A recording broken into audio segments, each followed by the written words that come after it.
Hi guys, and welcome back to my channel. In a previous video I made croissants where I told you all that I think that it would make a great currants roll recipe. So this is me testing out that recipe, and I have to say I impressed myself. It was so amazing. Look at that, all of those layers. So I'm going to teach you all how to make this and how easy it is to put together. So let's get started. We're going to start with our currants, the mixture that's going to go on the inside of the dough. So I'm starting with sugar, currants, so you can use raisins. You'll need to chop the raisins smaller. In goes some fresh nutmeg. It must be fresh nutmeg. And in goes some vanilla or some mixed essence. Don't put too much because it can get soggy. Go ahead and give this a mix. The sugar will start adhering to that currants. Once mixed in properly, go ahead and set it aside. The next step will be making the dough. So into my bowl, I'm adding in all-purpose flour, yeast, sugar, and all of these ingredients are necessary. Don't omit anything, please. Go ahead and give that a good mix, and then start adding in your milk a little at a time for it to come together to form a medium dough. You don't want it too soft and you do not want it too hard. So once the dough starts to come together and it's looking shaggy, continue to knead it into a ball. After it comes into a ball, continue to knead it until it's nice and smooth. Once smooth, cover it with plastic wrap and leave it on your counter to rest for 15 minutes. After it's finished resting, we'll go ahead and take it out of our bowl and start breaking it into 3-inch dough balls. The smaller you break it, the more layers you're going to get. I got 12 dough balls, but my son took one of the balls to play with. He loves to play with dough.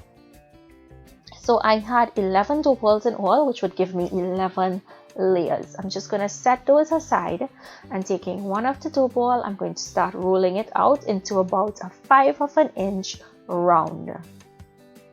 You want it to be about 1/4 inch in thickness. So once you roll out the first one, just go ahead and set it aside and roll out a second round. And don't use too much of dry flour, guys. You want to try to keep this with the dry flour to a minimum. Take your butter and you'll notice it's soft. It has to be soft, and go ahead and spread it on that first round.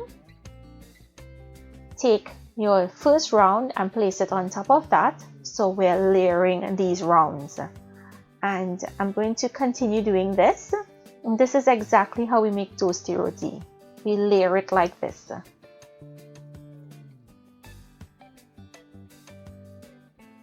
So I buttered that, and then I added another round. We're just going to keep building until we finish with all the rounds. So this is my last layer that's going to go.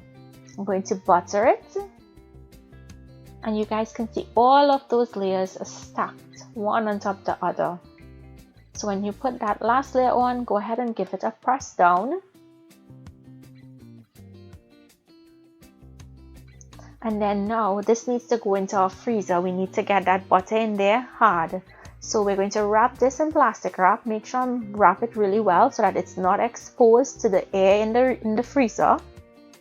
And freeze for about 20 to 30 minutes until it feels very firm.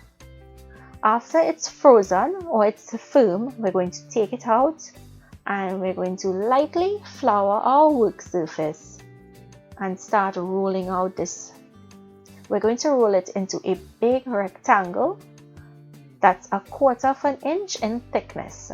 Be careful when you're rolling it out. If you go too thin when you're rolling your currants roll log, it's going to burst through. So just keep that in mind. But also you don't want to roll it too thick, because when you roll your log, it may not cook on the inside. So 1/4 inch is just perfect. Once you have it into this big rectangle, sprinkle your currant mixture. And when I did sprinkle mine, it looked like it wasn't enough for me, so I went ahead and I added some more currants to my dough. You'll notice it here as I spread this first set out. You'll notice that there's a little more because I put in more. Feel free to put more or less. It depends on what you like. Now we're going to start with the long side and start rolling this into a log. You have to start from the long side, guys, not the short side. Try to roll it as tight as you can. And you're going to roll it and end with the seam side down. Tuck in both ends. Now if you'll notice, I made mine a little too long. So what you can do is probably divide your dough into a half and make two. So I had to cut this into a half to make it fit on my tray.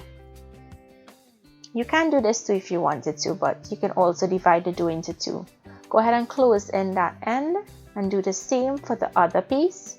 This goes onto my tray and it's going to bake at 400 degrees Fahrenheit for 40 minutes until it's golden brown. I did not brush anything on it, guys. It went into the oven just as is. Let it cool down. Move it to a wire rack so that it does not sweat and get soggy on the bottom. And once it's cooled down, we can go ahead and cut into it. So I want you guys to listen carefully as I cut into this. It's nice and flaky. And you want to cut it on an angle, because that's how currants roll, how they're cut.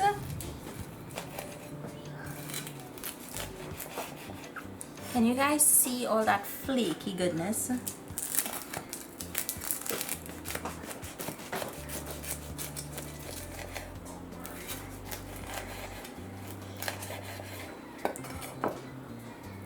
Look at that.